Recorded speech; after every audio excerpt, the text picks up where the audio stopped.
बेवजह ही थकावट लगती है, किसी काम को करने का मन नहीं करता है, चलने फिरने में घुटनों में तकलीफ होती है, हड्डियों से कट-कट की आवाज़ आती है, लंबे समय तक खड़े नहीं रहा जाता, खड़े रहने के बाद बैठते नहीं बनता है। यदि जॉइंट पेन की समस्या है, कमर दर्द है दोस्तों, एड़ी का दर्द है या घुटने का दर्द है, आज मैं आपको बताऊंगी कि किस तरह से हम अपने शरीर में घटते हुए कैल्शियम को बढ़ा सकते हैं।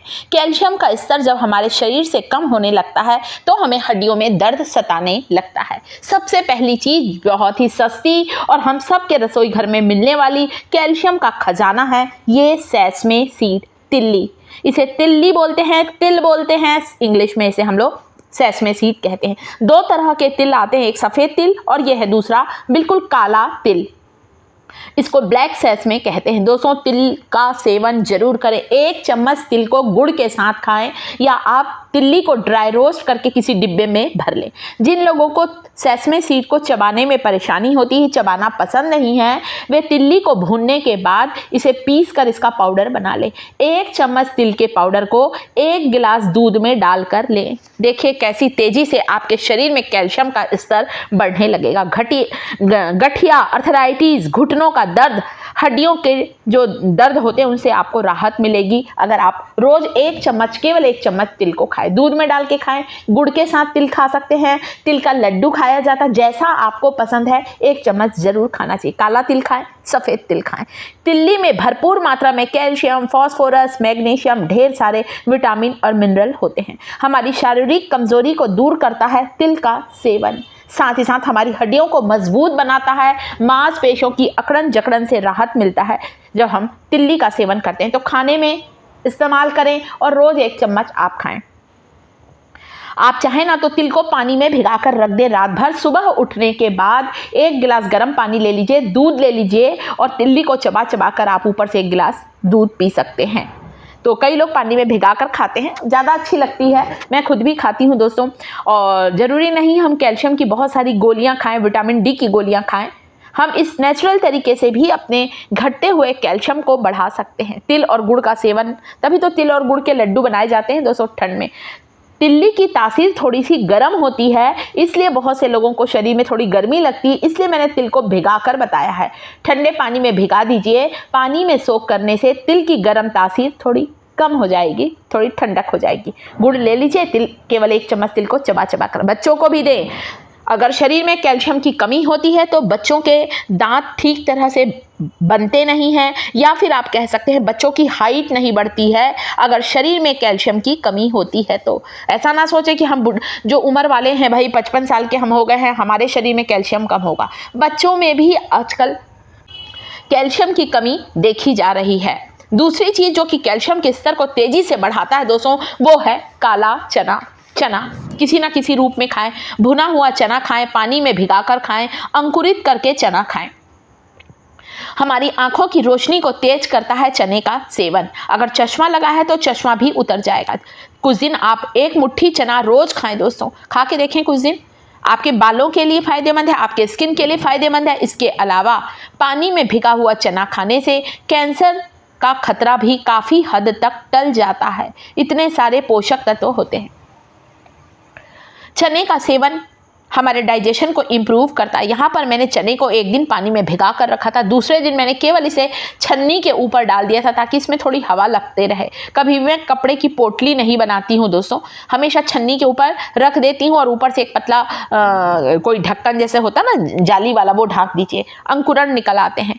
स्प्राउट किया हुआ चना और ज़्यादा पावरफुल होता है, ज़्यादा नहीं खाया जाता, जैसा मैं दिखा रही हूँ, केवल 1 छोटा चम्मच कच्चा चना, ज़्यादा नहीं खाना है, इतना नहीं 1 चम्मच खाना है आपको केवल।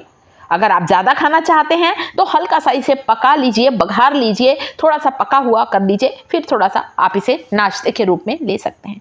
गुड़ और चने का सेवन तो पुराने समय से ही किया आता जा रहा है। ब्लड शुगर लेवल कंट्रोल होता है चना खाने से, परंतु जो मधुमेह के रोगी हैं उन्हें गुड़ के साथ नहीं खाना है, केवल चने खाना है। वजन कंट्रोल करना चाहते हैं तो 1 मुट्ठी चना हमेशा खाएं, भरपूर मात्रा में फाइबर होता है, इसे खाने से पेट हमारा भरा रहता है और हमें वजन को घटाने में बहुत आसानी होती है। तो स्प्राउट किया हुआ जो चना होता है वो और भी ज़्यादा ताकतवर होता है। तो इस तरह से हम अपने शरीर को स्वस्थ रख सकते हैं। चने का सेवन हमारे आँखों की रोशनी को बढ़ाने के साथ ही साथ हड्डियों को मजबूत बनाता है। बच्चों को भी ज़रूर दे, दिमाग तेज होता है, आँखों की रोशनी बढ़ती। इसके अलावा कैल्शियम के स्तर के साथ ही साथ आप अपनी हड्डियों को मजबूत बनाने के लिए सुबह उठकर मेथी का पानी पीना स्टार्ट करें। फेनुग्रीक सीड, 1 चम्मच मेथी को 1 गिलास पानी में रात भर भिगा कर रखें। सुबह उठकर आप मेथी का पानी पिएं, परंतु मेथी के पानी को गर्म करके पिएं। जिन्हें हड्डियों में दर्द होता है दोस्तों, ज्वाइंट पेन की शिकायत है, गठिया आर्थराइटिस, उन्हें तो ठंडी चीज़ों से परहेज करना चाहिए, गर्म ही ले। तो आप यहाँ पर मेथी का पानी पी सकते हैं और भिगा दीजिए। आप चाहें तो मेथी को रात भर भिगाने के बाद सुबह उठकर 1 चम्मच मेथी को चबा चबा कर खा सकते हैं। खाना नहीं पसंद है तो कम से कम मेथी को उबाल लीजिए, इस पानी को छान लीजिए और मेथी का पानी हल्का गरम गरम पिए। कई बीमारियां दूर होती हैं दोस्तों। ब्लड प्रेशर कंट्रोल में आता है। मेथी के इन बीजों में भरपूर मात्रा में पोटेशियम होता है। जो बीपी के पेशेंट हैं, जो डायबिटिक पेशेंट हैं दोस्तों, जो वज़न को घटाना चाहते हैं, वे लोग सुबह उठकर मेथी का पानी पिए, पर गर्म पिए, ठंडा करके ना पिए। मेथी में भी ढेर सारे पोषक तत्व होते हैं दोस्तों, कैल्शियम, फास्फोरस, आयरन, बहुत सारी चीज़ें होती हैं। मेथी का सेवन करेंगे ना आप, इससे आपके बालों का झड़ना भी रुकेगा।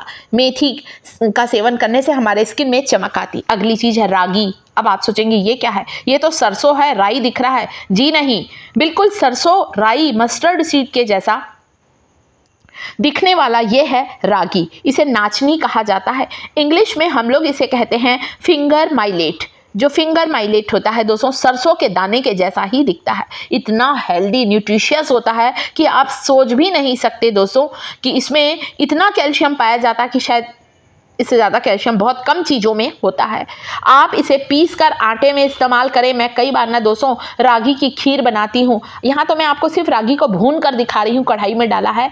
स्लो फ्लेम पर सेक लीजिए और रागी को, और आप चाहे ना तो सेकने के बाद आप मिक्सी में पीस कर इसका आटा बना सकते हैं। जब भी मैं रोटी का आटा करती हूँ ना, 2 चम्मच उसमें रागी का, आप देख रहे हैं मेरा आटा आपको एकदम सफ़ेद नहीं दिखाई दे रहा है, मैंने रोटी के लिए गूंदा है भी बनाने के लिए। 2 चम्मच मैंने रागी का आटा इसमें मिक्स किया है, इसलिए आपको थोड़ा सा मेरा इस आटे का कलर डल सा दिखाई दे रहा है। तो थोड़ा सा रागी को पीसने से डल होता है हमारा आटा, बहुत हेल्दी होता है। बच्चे ऐसे तो खाएंगे नहीं, तो आप आटे में रागी के आटे को मिक्स करें, रागी की खीर बनाएं, रागी का पाउडर बनाकर दूध में डालकर बच्चों को दें हॉर्लिक्स की जगह। इतना फायदेमंद है दोस्तों। कई चीजें हम कर सकते हैं, आप हॉर्लिक्स भी दीजिए, परंतु रागी का आटा डालकर भी आप बच्चों को दूध में दीजिए। यह है ग्राउंडनट, मूंगफली, बहुत हेल्दी होती है। इसे तो गरीबों का काजू कहा जाता है, इतनी फायदेमंद होती है दोस्तों। क्या होता है आजकल काजू बादाम इतने महंगे हो गए हैं कि हम लोग जो साधारण लोग हैं, मिडिल क्लास के लोग हैं, कई बार नहीं ले पाते हैं। तो कम से कम ये